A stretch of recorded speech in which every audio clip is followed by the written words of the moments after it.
136 ہجری میں پیدا ہونے والے حضرت باعث بسطامی علیہ رحمہ علم دین حاصل ہو گیا، اپنے شہر بسطام سے نکلے تلاش حق کے لیے، ماں سے اجازت لی، ملک شام میں ریاضت اور مجاہدہ کرتے رہے، سال ہا سال گزار دیے۔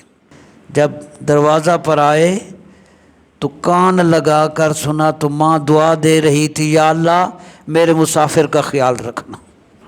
سال ہا سال کا علم، تجربہ، محنت، نوافل، عبادات کے خزانے لے کر حضرت باعث بسطامی علیہ رحمہ واپس لوٹے۔ پھر بس ماں کی خدمت شروع کی، ماں کی خدمت کرتے رہے۔ ماں کی خدمت اور ماں کی دعاؤں کی وجہ سے جو آپ کو پھر مقام ملا۔